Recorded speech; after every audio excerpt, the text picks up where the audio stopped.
그러므로 형제들아, 우리가 예수의 피를 힘입어 성소에 들어갈 담력을 얻었나니 그 길은 우리를 위하여 휘장 가운데로 열어놓으신 새롭고 산 길이요 휘장은 곧 저희 육체니라. 아멘. 읽어드린 본문 말씀을 가지고 홍해, 붉은 바다, 이러한 제목으로 말씀드리겠습니다. 하나님께서 천지 만물을 창조하시고 사람을 지으셨습니다. 그리고 하나님께서는 첫사람 아담에게 동물들의 이름을 짓는 권세를 주셨습니다. 창세기 2장 말씀을 보니까 여호와 하나님이 흙으로 각종 들짐승과 공중의 각종 새를 지으시고 아담이 어떻게 이름을 짓나 보시려고 그것들을 그에게로 이끌어 이르시니 아담이 각 생물을 일컫는 바가 곧 그 이름이라 아담이 모든 육축과 공중의 새와 들의 모든 짐승에게 이름을 주니라 했습니다. 이 일 후에 이제 어떤 일이 있었습니까? 사람이 죄를 지었습니다. 타락했습니다. 그래서 에덴 동산에서 쫓겨나게 되었습니다. 그렇게 에덴 동산에서 쫓겨난 사람은 이제 세상 가운데 나와 살면서 자신이 방문하는 지역과 장소에 이름을 붙입니다. 그러면 그 지역은 그 이름으로 불리게 되는 거예요. 그리고 또 사람은 자식을 낳으면 그 자녀에게도 이름을 지어줍니다. 그래서 그 자녀가 그 이름으로 불리게 되는 겁니다. 사람이 타락했는데도 불구하고 하나님께서는 사람에게서부터 이 이름을 짓는 권세를 빼앗지 않으셨던 것입니다. 그런데 성경을 보니까 하나님께서 사람에게 이 뱃속에 자녀를 허락해 주실 때에 이름 짓는 것을 그 부모에게 맡기지 아니하시고 하나님께서 직접 그 이름을 지어주시는 경우가 종종 발견이 됩니다. 그뿐 아니라 이미 이름이 있는 자에게도 하나님께서 그 이름을 변경시켜 주시는 경우들이 있어요. 대표적으로 아브람을 아브라함으로 바꾸셨고 사레를 사라로 바꾸셨고 야곱을 이스라엘로 바꾸셨고 시몬을 베드로라고 부르셨습니다.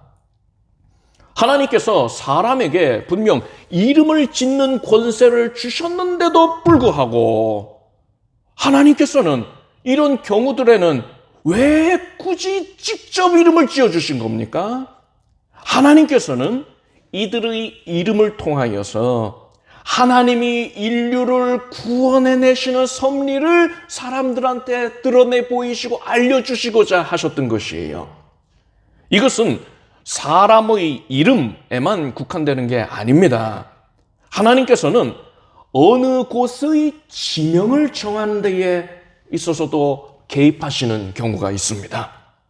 예수님께서는 베들레헴에서 탄생하셨지요. 베들레헴의 원래의 지명은 에브랏이었습니다. 에브라다라고 부르기도 하지요.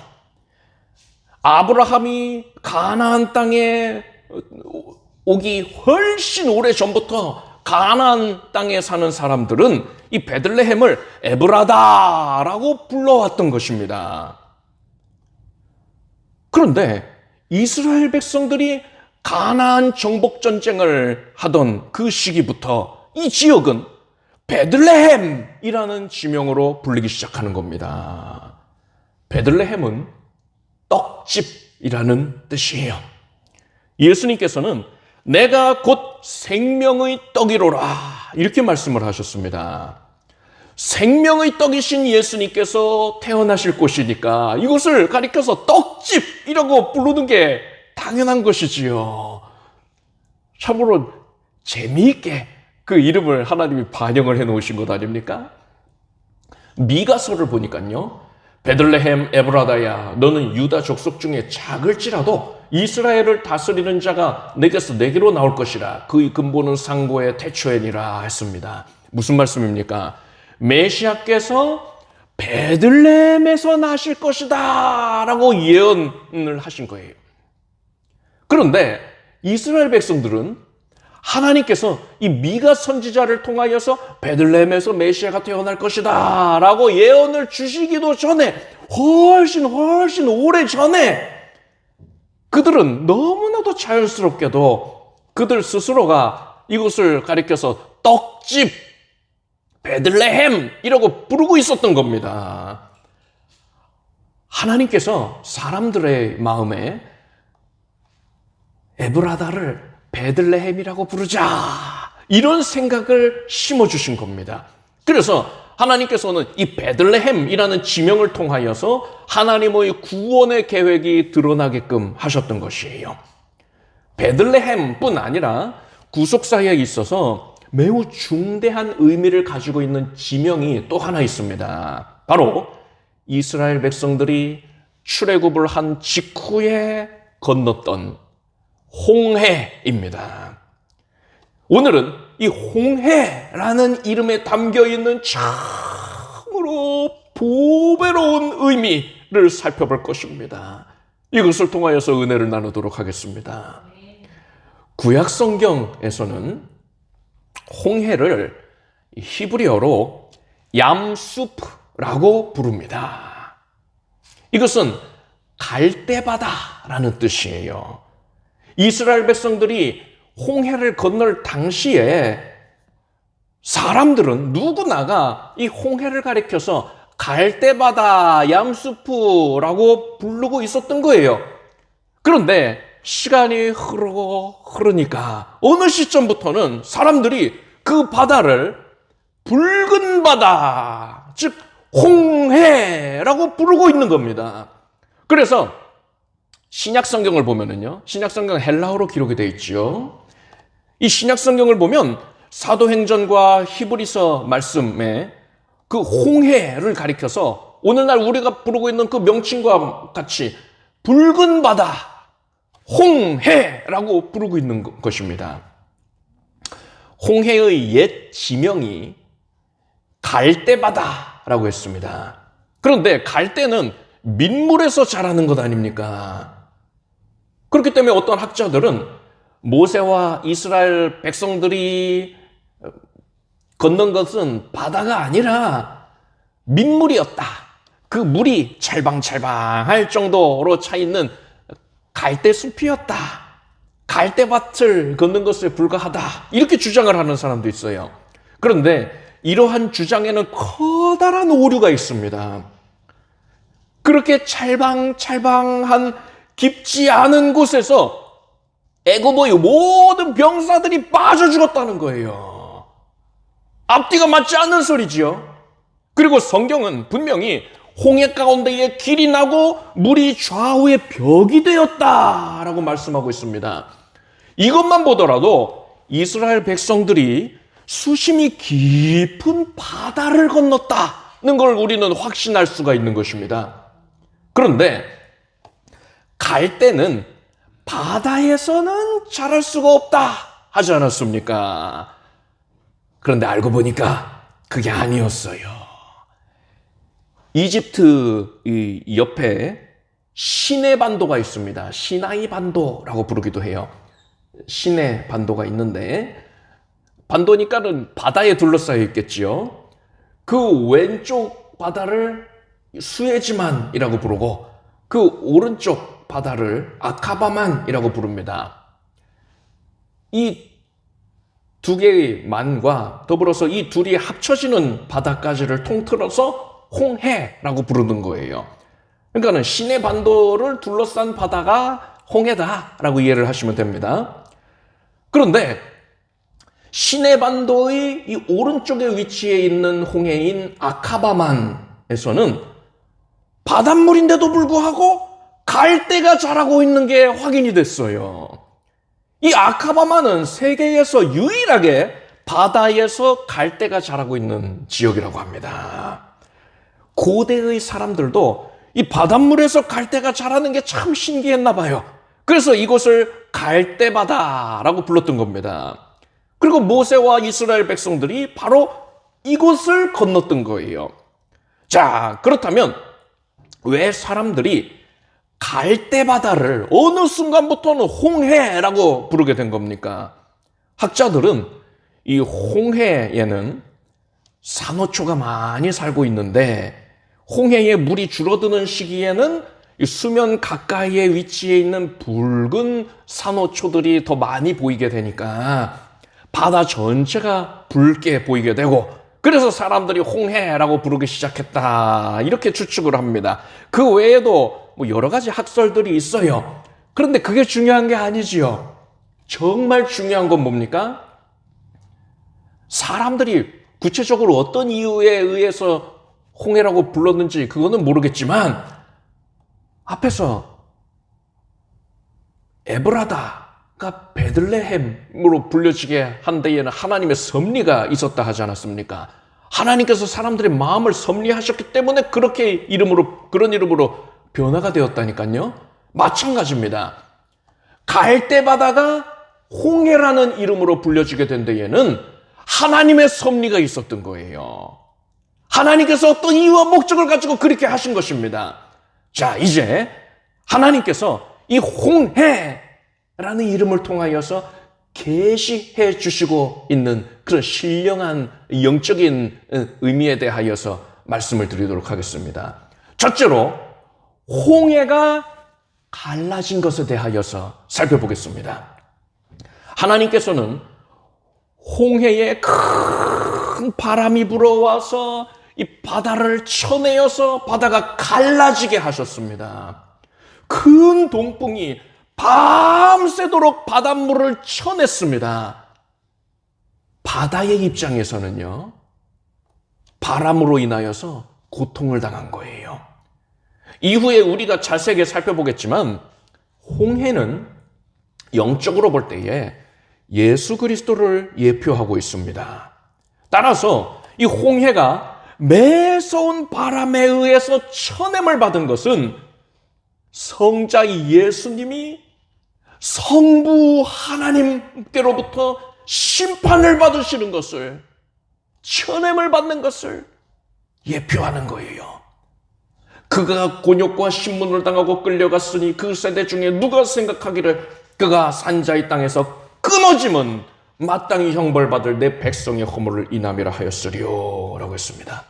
하나님께서는 예수님을 심판하심으로써 예수님의 생명이 이 세상에서 끊어지게 하셨어요. 세상과의 단절을 시키신 것입니다.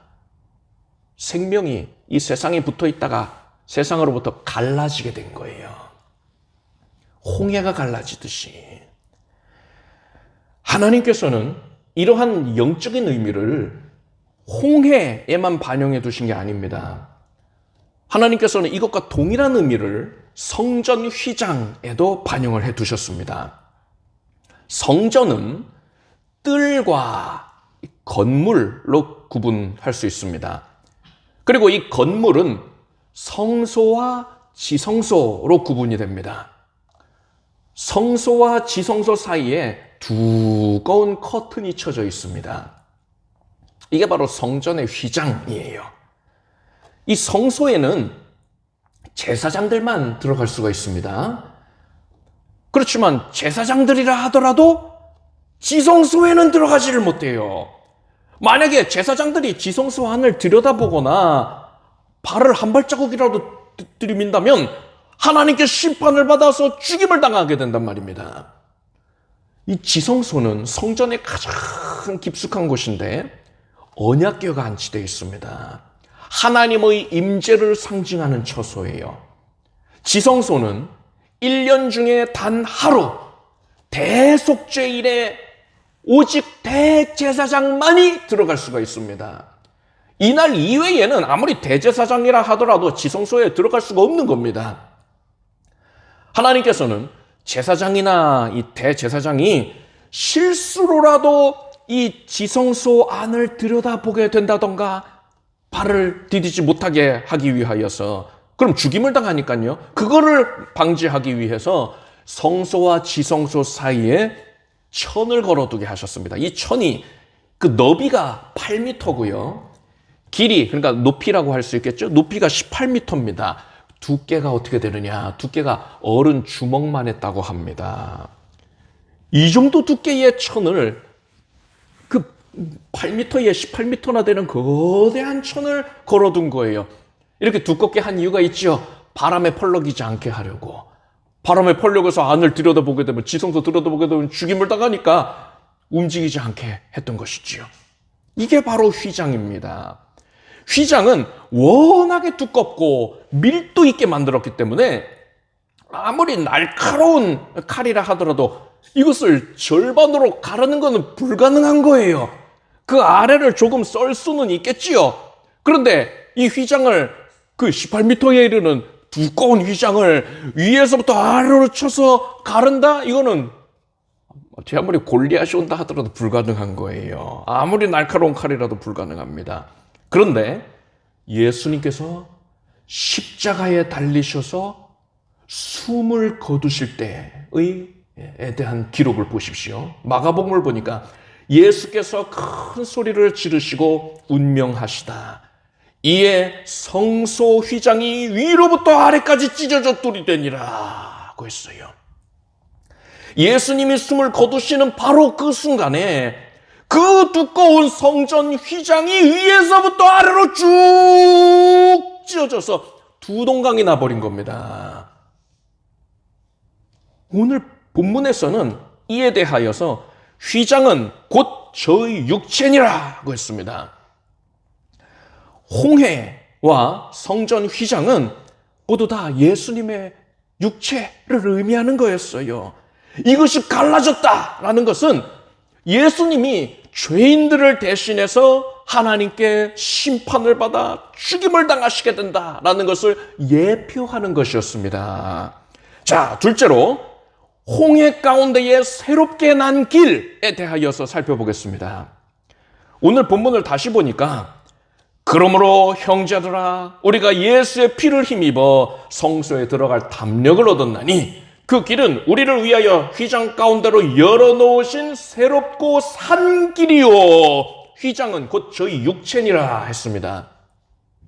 원래 죄인은 하나님과 원수가 된 존재이기 때문에 의로우신 하나님과 죄인은 원수예요. 그래서 죄인은 하나님께는 나아갈 수가 없는 철저하게 무능력한 존재입니다.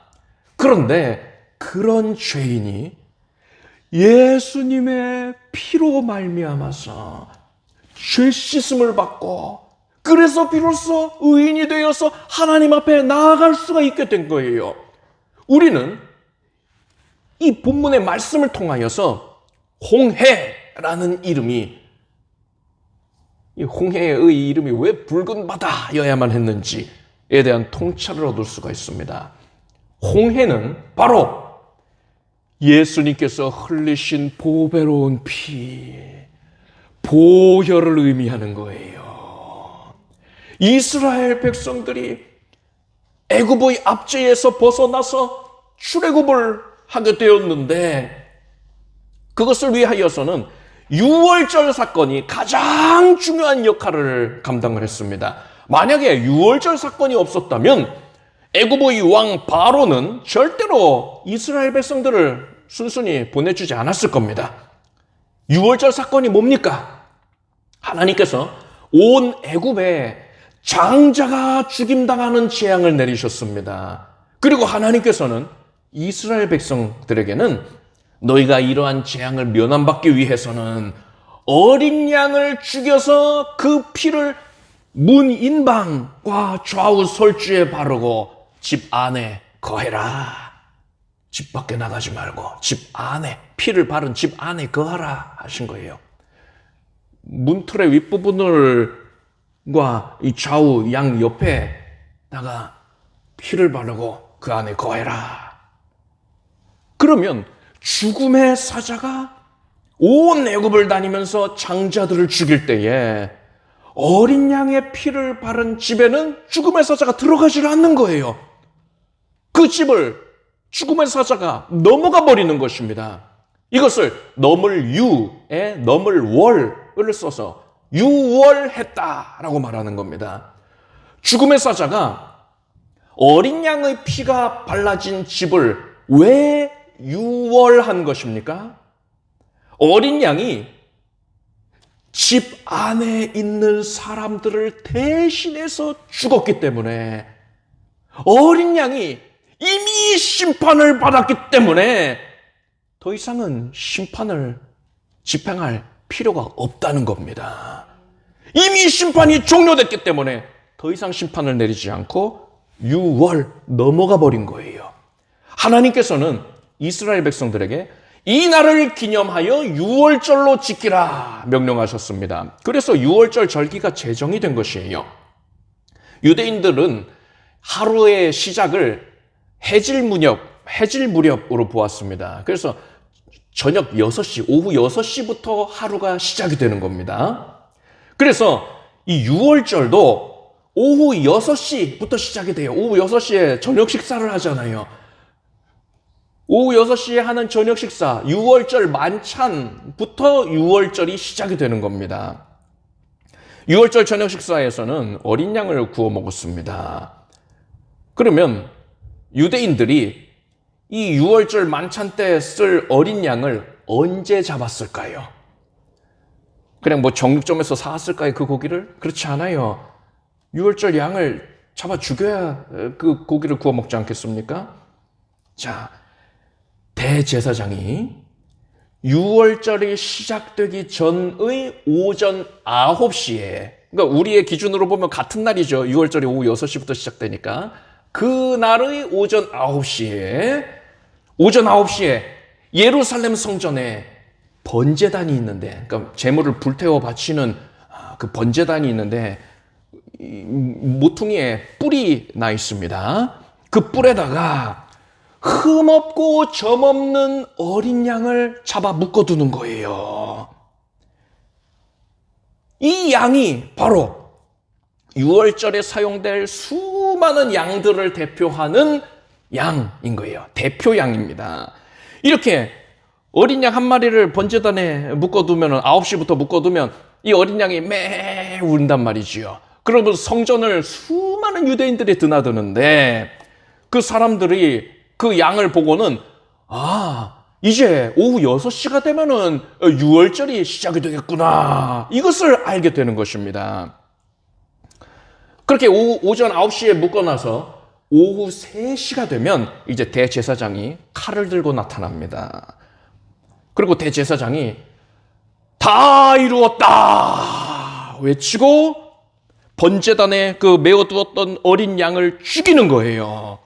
이때 대제사장이 다 이루었다 이렇게 외치는 것은 내가 6월절을 위해서 해야 할 이 대제사장으로서의 임무를 성실하게 모두 다 감당했다라는 의미입니다. 이때 대제사장이 다 이루었다라고 이 외치는 소리를 듣고 다른 사람들도 이제 6월절에 사용할 다른 양들을 일사불란하게 죽이는 거예요. 그러니까 오후 3시에 6월절 어린 양을 죽이는 겁니다. 6월절 어린 양은 성전 번제단에 오전 9시에서부터 오후 3시까지 묶어두고 오후 3시에 죽였던 거예요. 여러분, 예수님은요 6월절 만찬이 있기 하루 전날, 그러니까 6월절 전날에 저녁에 제자들과 만찬을 하셨습니다. 6월절 만찬을 하루 앞당겨서 하셨어요. 이것이 최후의 만찬이지요. 그리고 예수께서는 6월절이 시작되기 전인 오전 9시, 우리의 기준으로는 같은 날이지요. 오전 9시에 십자가에 달리셨습니다. 그리고 예수께서는 6시간 동안 달리시고 오후 3시에 다 이루었다 이렇게 외치시고는 숨을 거두셨어요. 그로부터 3시간이 지난 오후 6시부터 6월절이 시작이 되는 겁니다. 여러분, 6월절에 죽임당했던 수많은 어린 양들, 그 양들은 예수님을 예표하는 거였습니다. 예수님이 오전 9시에 달리셔서 오후 3시에 죽임당하실 것을 정확하게 예표하고 있지 않습니까? 자, 그렇다면 6월절 어린 양의 피를 문틀에 발라두어야 한다고 했었는데, 그래야지 재앙이 넘어갔다고 했는데, 이것은 무엇을 의미하는 겁니까? 무엇을 예표하고 있는 겁니까? 이것은 사람이 예수님께서 나를 대신해서 6월절 양이 되셔서 내 대신 피 흘려 죽임당하셨다. 그래서 내 죄를 씻어주셨다. 이 은혜를 믿는 것을 의미하는 거예요. 이것을 믿는 자는 예수님의 보혈을 심령에 바른 자가 되는 것이고, 6월절에 이 어린 양의 피를 바른 집 안에 거하는 사람은 재앙을 당하지 않았잖아요. 이것과 마찬가지로 이런 사람은 하나님께 심판을 받지 않게 되는 겁니다. 왜 안 받습니까? 예수님께서 이 사람을 위해서 이미 심판을 온전히 완벽하게 받으셨기 때문인 것입니다. 이 방법 외에는 사람이, 이 죄인이 하나님의 심판을 면함받을 수 있는 길이 전혀 없어요. 여러분, 홍해에 길이 여러 갈래로 났던 게 아닙니다. 하나님께서는 홍해 가운데에 오직 한 길만을 내셨습니다. 예수께서 가라사대 내가 곧 길이요 진리요 생명이니 나로 말미암지 않고는 아버지께로 올 자가 없느니라 하셨습니다. 붉은 바다는 예수님이 흘리신 보혈을 의미하는 것이었습니다. 여러분은 예수님의 보혈의 은혜, 보혈의 공로를 믿고 의지하는 것만이 죄인이 죄 씻음을 받고 하나님께 나아갈 수 있는 유일한 길이라는 것을 분명히 깨닫기를 바랍니다. 셋째로, 홍해를 건넌 것의 의미에 대해 살펴보겠습니다. 사도 바울은 우리 조상들이 다 구름 아래에 있고 바다 가운데로 지나며 모세에게 속하여 다 구름과 바다에서 세례를 받고 라고 했습니다. 홍해를 건넌 것이 영적으로는 세례받는 것을 의미하고 있다는 거예요. 세례가 무엇입니까? 예수님을 믿기로 결단한 자가 공개적으로 자신의 신앙을 고백하는 행위인 것입니다. 이것을 통해서 교회에서도 다른 성도들도 이 사람이 바로 교회의 일원이 맞다, 성도 예수 믿는 자가 맞다라는 사실을 인정해 주게 되는 것이지요. 따라서 홍해를 건너는 것은 영적으로 볼 때에 신앙생활이 시작이 되는 것과 깊은 관련이 있다고 우리가 알 수 있습니다. 그렇지만 이 홍해를 건너는 것이 신앙생활의 시작만을 의미하는 것은 아니에요. 만약에 홍해를 건너다가 중간에 멈춰서 버렸어요. 아니면 돌아서 나와 버렸어요. 그럼 어떻게 됩니까? 홍해를 건너지 못하는 겁니다. 뒤따라오는 애굽 병거를 만나서 또다시 애굽의 종이 되는 거예요. 그리고 물이 다시 합쳐지게 되면 홍해에 빠져 죽게 되는 겁니다.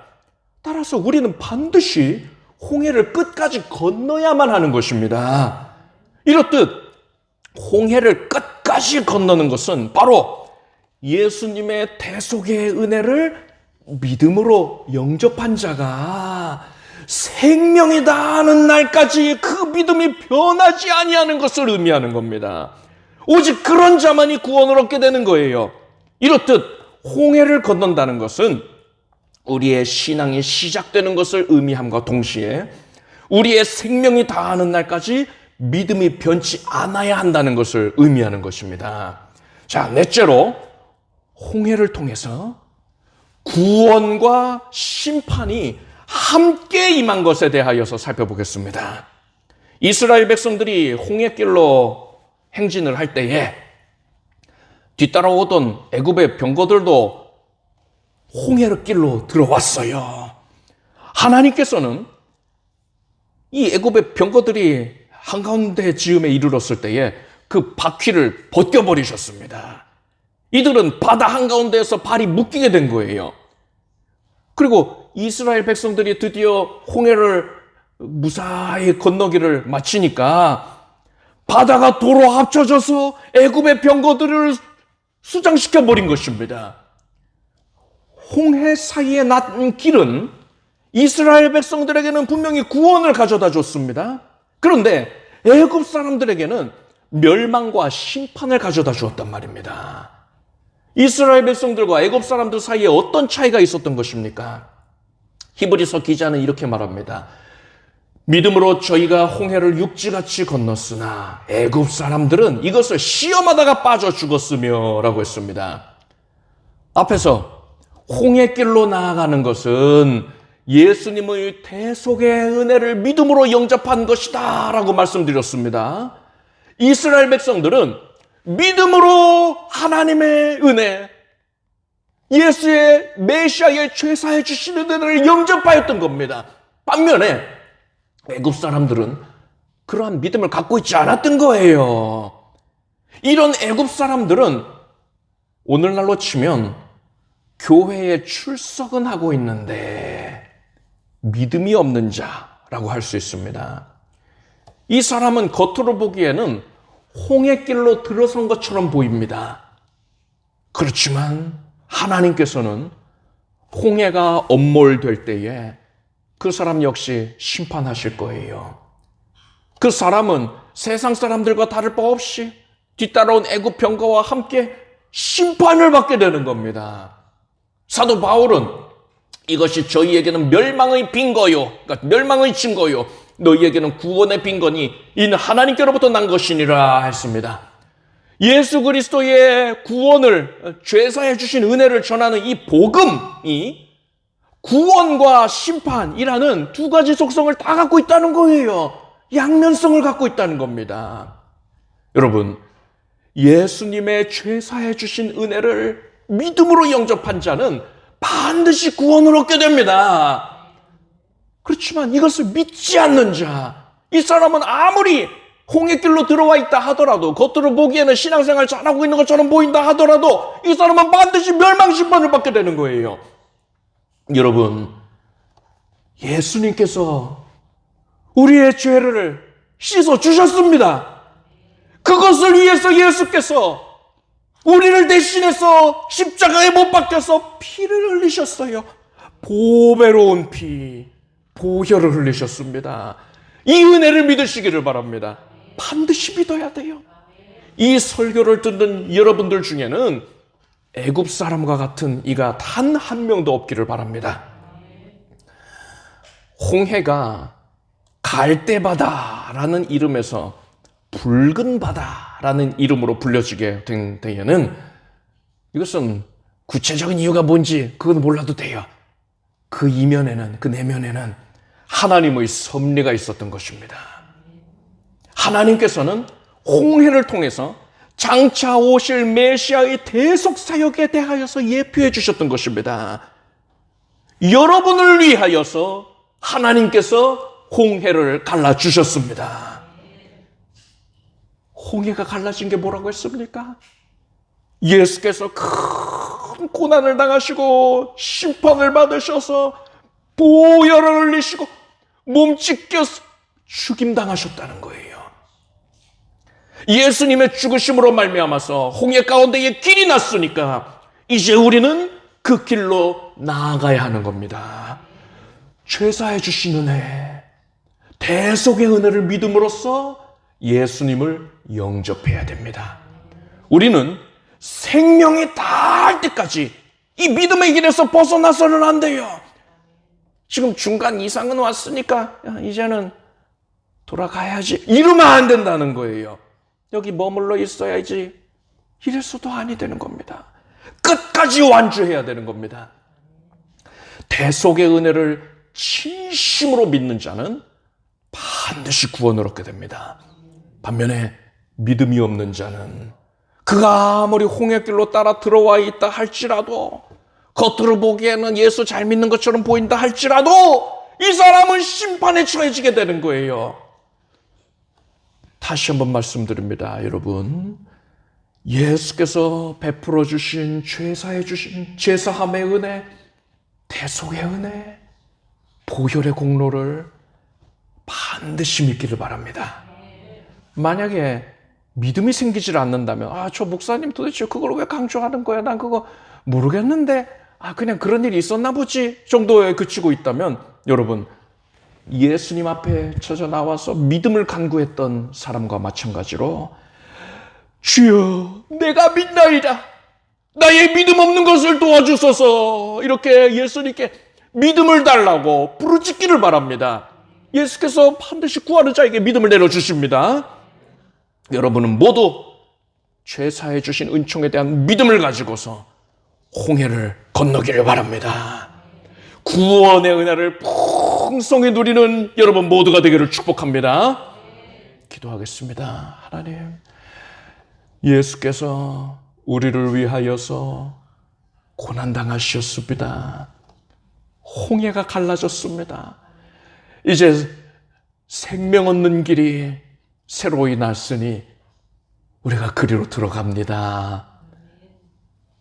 예수 그리스도, 나의 구세주, 나의 생명이시여, 오직 예수 그리스도의 보혈의 은혜 안에만 머물러 있게 하여 주시옵소서.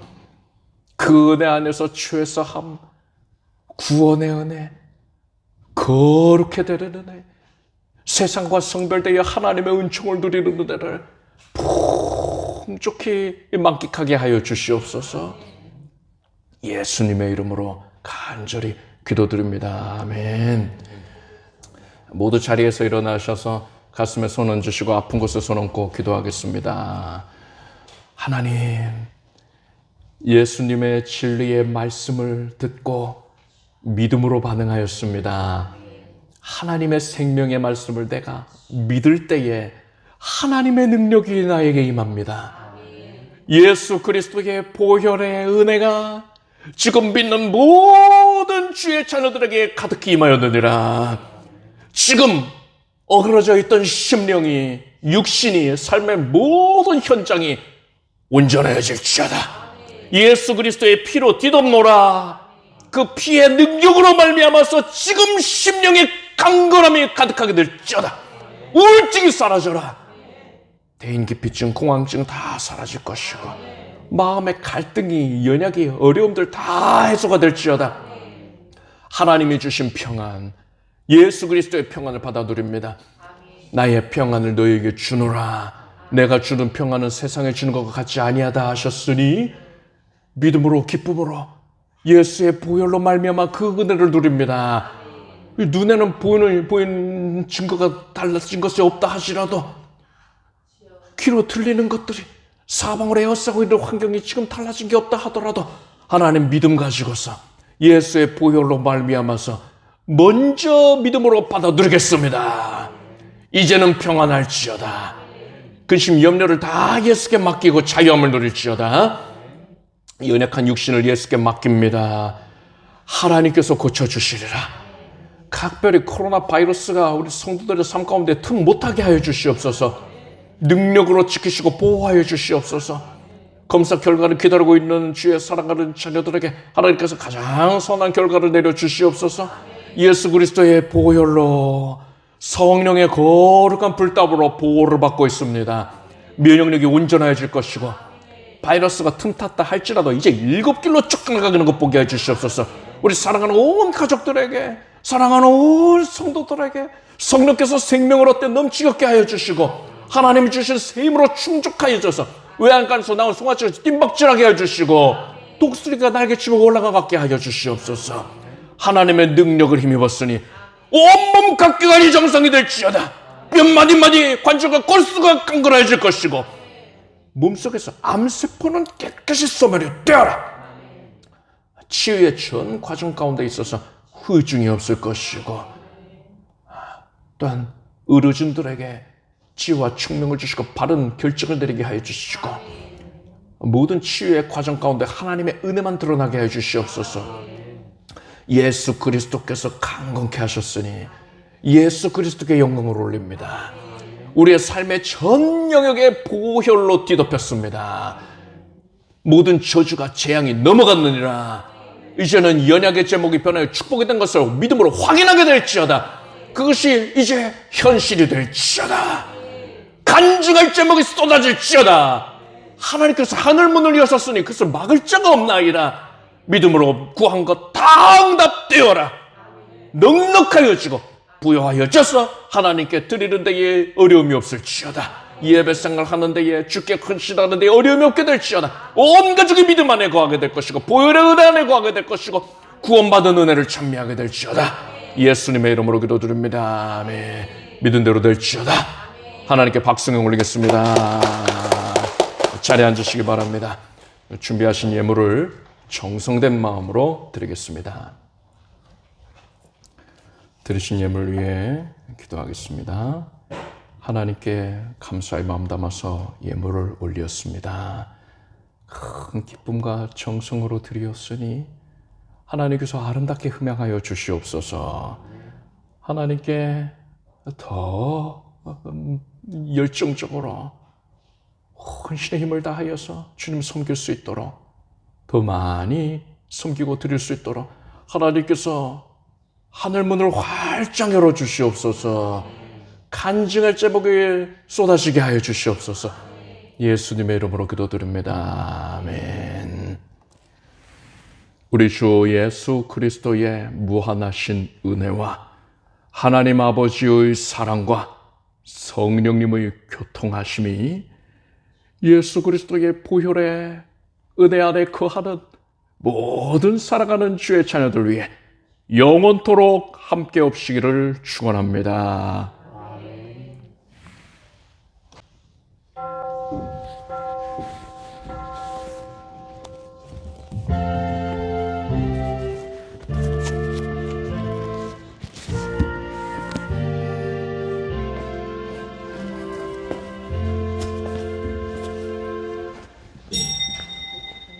이것으로서 예배를 모두 마쳤습니다. 저희 은혜 가운데 편안히 하시기 바랍니다.